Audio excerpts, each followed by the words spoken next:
From the studios of Farm Journal Broadcast, this is AgDay.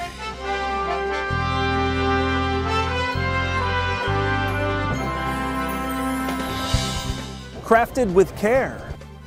I'm still a little overwhelmed with it. How these works of art are helping heal people in their time of need. Will farmers in Ukraine be able to plant or even harvest a crop this year? Will they be there to harvest the crop? Will there be parts for equipment? Will there be infrastructure for moving the wheat? As the Ag Secretary prepares for what could lie ahead. I think it is important for us to understand what could happen. We are following the latest developments from this year's Commodity Classic right now on AgDay. Good morning, I'm Clinton Griffiths coming to you again from Commodity Classic here in New Orleans. The event wrapping up with several new developments regarding the Russian invasion of Ukraine and the impacts that's having around the world and here at home. The Secretary taking part in a G7 Ag Ministers meeting virtually here Friday. Vilsack saying the Ukrainian Ag Minister was able to take part, and he said they discussed a shared commitment to safeguarding global food security and nutrition along with maintaining open markets. Now the Secretary then telling the crowd at Commodity Classic the #1 request for Ukrainian farmers right now is fuel. Vilsack making it clear that it's still too early to speculate whether Ukraine will plant a crop. As of today, we don't know what kind of crop could be grown in Ukraine, and we don't really know whether or not, if that crop is grown, will it be available to the Ukrainian people? Will it satisfy their needs? Will they be in a position to export any excess? And will there be available routes, either by sea or by land, to do that? We don't know that. So I don't know that we want to speculate about whether it will or won't happen. But I think it is important for us to understand what could happen and to begin the process of lining up, identifying the resources that can go now and in the future to the World Food Program, the kind of resources that could be provided by countries around the world. That said, he's already preparing to unlock funds that might be used as aid or support if there is a global food shortage, including grain reserves and funds known as the Bill Emerson Humanitarian Trust. Now, Vilsack was also asked about delaying Conservation Reserve Program signups. He says farmers can walk away from contracts if they choose, but he's confident the current flexibility of the program is sufficient for any needed adjustments. The Secretary also running through a host of other key announcements, saying USDA will continue to authorize money up to $100 million to expand E15 infrastructure, acknowledging its ability to help mitigate current oil and fuel prices. He also pledged $250 million in grants for independent fertilizer producers to help expand capacity but not consolidation. The USDA also announcing 4 new trade missions in 2022, including trips to the UK, the Philippines, Kenya, and Spain. And Vilsack says USDA will extend its deadlines for the $1 billion in climate-smart ag grants. Large projects have until May 6th. Smaller projects will have until June 10th. Back to Russia, where President Biden on Friday announced that, along with the European Union and the Group of 7 countries, the U.S. will revoke most favored nation trade status for Russia. He said the U.S. will also ban imports of Russian seafood, alcohol, and diamonds. And the list of food and ag companies cutting ties with Russia is continuing to grow. The Yale School of Management has compiled a list of more than 340 companies so far. They include BASF, Louis Dreyfus, and Rabobank. Food companies including Kraft Heinz, Kellogg's, Pepsi, Starbucks, Heineken, and Unilever are also suspending operations. And while businesses leave Russia, there's fears about what the invasion will mean for world hunger. The UN Food and Agriculture Organization warning that poorer countries in northern Africa, Asia, and the Middle East face the risk of significant food shortages. A report from the agency noted Ukraine and Russia together account for 1/3 of global grain exports. The conflict risks driving up already soaring food prices globally. And the UN agency noted that Russia is the lead producer of fertilizer and a key component of fertilizer has jumped more than 3-fold in price in the past 12 months. Now, some Ukrainian farmers have told Reuters their wheat yields could be cut in half or perhaps more. They say they are short of fertilizer as well as pesticides and herbicides. Now, Arlen Suderman of SoNext told me here at Commodity Classic there are many questions surrounding farmers in Ukraine right now.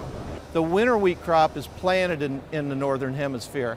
Let's go to Ukraine specifically. That's about 95% of their production is winter wheat.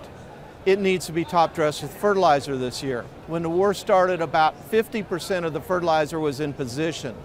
Some of that has been applied in the western half of Ukraine, where the war was later to start in the western part. Will it ever be harvested? What wasn't fertilized is going to have lower yields. But all the fuel has gone to the war effort. The farmers have gone to the war effort. Will they be there to harvest the crop? Will there be parts for equipment? Will there be infrastructure for moving the wheat? Ukraine's Agriculture Producers Union saying it will focus on growing food grains this season, saying, quote, for the full nutrition of its population and the armed forces, more emphasis will be placed on buckwheat, peas, those types of crops that will make it possible to harvest so that Ukraine is fully provided with food, end quote. Now, the deputy head of the organization saying that farmers will start planting crops in the safe areas of the country as soon as possible. Meanwhile, Russia appears to be letting some ships carrying grains exit the Azov Sea in the Black Sea. Bloomberg reporting around 30 vessels have been allowed to leave Russian ports and sail out of the waterways straddled by Russia and Ukraine. Now, one grain shipper saying he's aware of some ships carrying sunflower oils, grains, and feeds. The West seeing some moisture last week, but it's still not enough. Meteorologist Andrew Whitmire joins us. Andrew, drought still a big concern for many farmers as we inch closer to planting season. Yeah, let's go ahead and take a look at the drought map here. And again, we are dealing with a lot of dryness across much of the lower 48. In fact, we've seen that expanded as well a little bit up across the northern tier of the upper Midwest to Great Lakes states. But as we zoom on into Texas here, that's one place I want to focus on, as again, we're already starting to see some planting out there, and we continue to see those drought conditions really beginning to worsen out there. Extreme to exceptional drought for the northern part of Texas and the west to central portion there of Oklahoma. And as we go on into the forecast for this Monday, March 14th here, the precipitation down in Texas, unfortunately, is going to be on the wrong side of the state over along the eastern Texas panhandle there for the potential for some lightly scattered showers. But notice that green up across the Pacific Northwest. That's a hope there of a few scattered showers heading our direction. And as we take a look at the jet stream for this Monday, notice that little dip in the jet stream right there across the northern and central plain states. And that's eventually going to erode as an upper level ridge pattern begins to develop across much of the lower 48. In fact, it's eventually going to bring a taste of spring across much of the deep south Great Lakes areas as we head towards mid and the latter half of this upcoming week.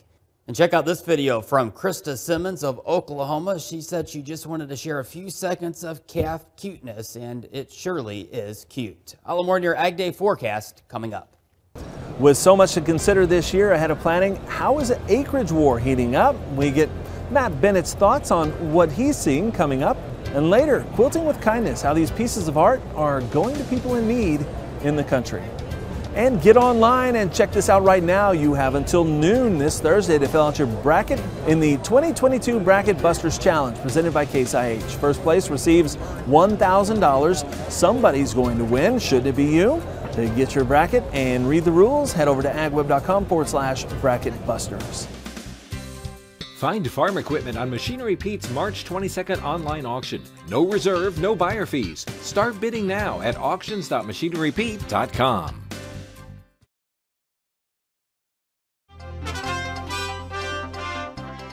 Ag Day is brought to you by Germinator Closing Wheels. Germinator, it's not just any closing wheel. Reach your yield potential.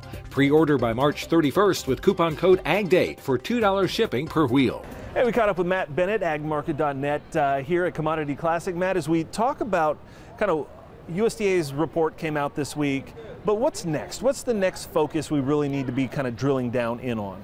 Yeah, absolutely. We got to be talking about acreage. You know, planting intentions, it's a big one. This year, there's just so much going on. I mean, we've got obviously war situations going on. You've got drought in South America. You know, and so bottom line, USDA, in my opinion, has a real tall task in order.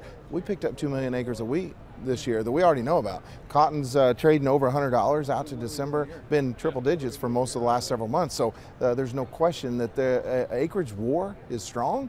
Right now I'm around 180 total. Ag Market hasn't come out with our official estimates, but I'm going to say we're not going to be too far from one another. 90 or 91 corn and maybe a few less acres of beans. Do you think there's any chance that that moves at all between now and April? Is it, I mean, if we get some rain in some of these places out in the plains, I mean, any chance? Yeah, I think that the USDA report this week tells me that this bean situation is fairly tight and the corn situation is fairly tight as well. So we're going to be looking very closely at what's going on over in the Black Sea region too. And for me, if you are worried about getting your corn planted or your sunflowers planted, it's probably going to be bullish for both. And so is it going to change a whole lot? I don't know. I think a couple things come to mind. Fertilizer is probably not getting any cheaper. We know that. And so if a person didn't get their anhydrous on, unless they've got really, really good production, I've got to think beans are going to win out for a few folks if there's swing much at all. So personally, I think fringe acres, you're probably going to lose some corn. All right, well, it'll be something to watch. Appreciate it. Thank you so much, Matt. We'll be back with more Ag Day coming up in just a minute. To contact Matt Bennett at Ag Market, call 844-4AG-MARKET or visit their website at www.agmarket.net. Don't delay. Enter your bracket today to be part of the 2022 Bracket Busters Challenge presented by Case IH. First prize is $1,000, second is $500, and third walks away with $250. Head to AgWeb right now to fill out your bracket.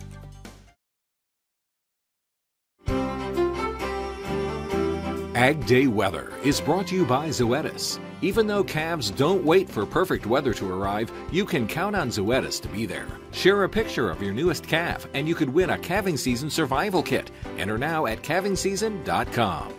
We're 6 days away from spring, but winter still has its grip on a large part of the country. Just last week, meteorologist Andrew Whitmire joins us. Andrew, will we see warmer temperatures this week?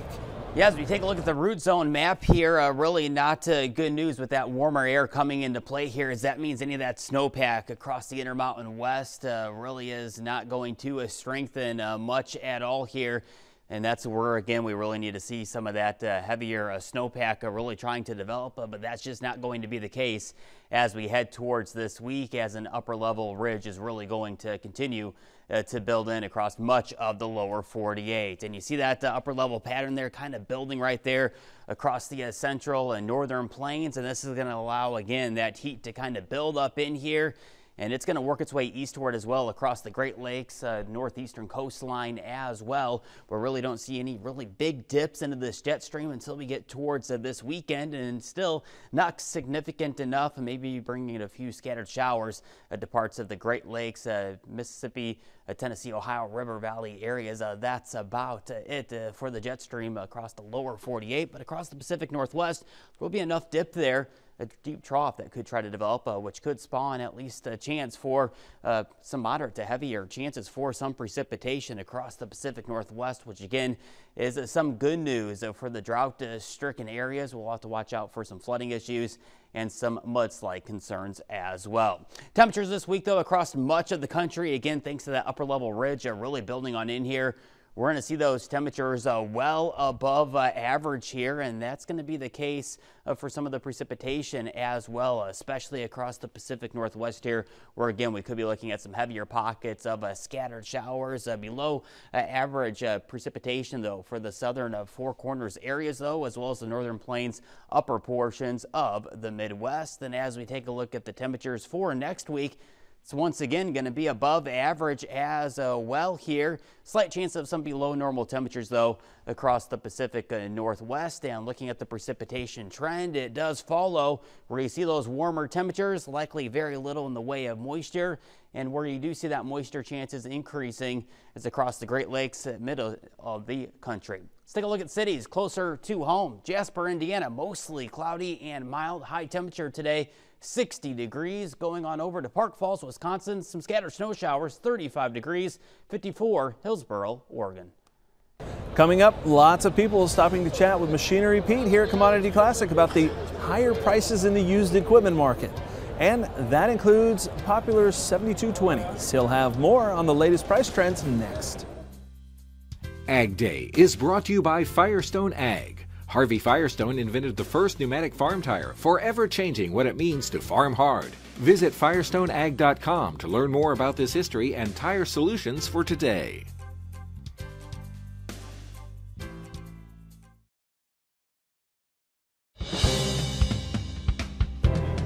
We're We're in good company here at this year's Commodity Classic in New Orleans. Machinery Pete is here as well, and he's been looking at the record books when it comes to 7220s of all colors. I tell you what, the auction market, it just keeps going higher week by week here, and used tractor prices have just been incredible. And today I want to talk 7220s, red ones and green ones. Now, our good friends at Sullivan Auctioneers last Tuesday had an online farm auction in north central Missouri, where this very sharp 2003 John Deere 7220 two-wheel drive, 2,545 hours on it, sold for $76,000. Now, that's the highest auction price I've ever seen on a two-wheel drive Deere 7220. In fact, it's not even close. The previous record price was $59,000 on a two-wheel drive 7220, but that was just over 11 years ago, from December of 2011. Now, if we switch gears to red 7220s, boy, I tell you what, we have a very unique tractor coming up on our Machinery Pete online monthly auction March 22nd. This 1995 Case H 7220 two-wheel drive. This thing has 3,257 hours on it. It's a Mark 50 edition, and it's a second owner, and the tractor comes out of Athens, Illinois. Now, I think there could be intense bidding interest on this tractor. These Mark 50s, when they show up, they just seem to ring the bell. I know we had a 7240 last year in Wisconsin that set a record by a mile. Now, the previous, or the current, actually record high auction price on a Case H 7220 two-wheel drive is $70,000, but it's all the way back from December 2007 on a 95 model with 1,830 hours on it. Coming up, crafting with kindness in mind. See the amazing work these quilters do, all in an effort to help people going through tough times in the country. Find farm equipment on Machinery Pete's March 22nd online auction. No reserve, no buyer fees. Start bidding now at auctions.machinerypete.com. Closed captioning on AgDay is brought to you by BASF, helping you do the biggest job on earth. Skilled quilters are using their creative talents to help people who've experienced hard times and natural disasters. They're members of a family and community education club, and as Charles Denny reports, the quilts aren't just for warmth, but also an emotional pick-me-up. That's gorgeous. Oh, wow. Comfort comes in many forms, colors too. In winter, nothing like a thick quilt to keep a chill away. And then there's just the kindness wrapped in a thoughtful gift. Penny West received this pretty quilt, made by FCE members statewide, who wanted her to know they were thinking of her. The deadly tornadoes that hit Middle Tennessee in March of 2020 destroyed property at Penny's place in Tucker's Crossroads. My sewing shop, the house, the barn. Penny is an FCE member herself and has her own sewing business. She's usually making things for people in need, but here it was time for her to accept a gift. And it's different being on the receiving end than it is the giving end. But it's amazing. It's just overwhelming, you know, how they get together and they do things and they help people. I'm still a little overwhelmed with it. More than 250 people statewide have worked on this project, creating blocks of fabric and then sending those on to the Wilson County FCE Club, where members are piecing together a total of 7 quilts. Coordinated by UT Extension in Lebanon, it's part of the project Quilts FCE, and the letters mean something here. Qualified, unique individuals learning and teaching FCE. And so we coined this project the Quilt FCE Project. Because that's what FCE members do. They learn together, they teach together, but then they also give back together. There was debris, things like gutters. Many Tennesseans have gone through a difficult year or more, not just COVID, but natural disasters too. In Waverly, an August flash flood claimed 20 lives and destroyed more than 400 homes and businesses. Some quilts will go to people here in Humphreys County. The symbolism, piecing together your life or a quilt, isn't lost on Wanda Bradell, a past president of the Tennessee Association for FCE. It's life. You take one little piece and you put it with another one just like you do as you're living life. and each piece then becomes part of a bigger piece. Penny's quilt was the first completed, and the other half dozen will come later this year. Who better to appreciate the hard work that went into this effort, an art form created with kindness. This is Charles Denny reporting. All right, thanks, Charles, and that will do us for this year at Commodity Classic. Thanks for watching, and from all of us here at AgDay, I'm Clinton Griffiths. Have a great day.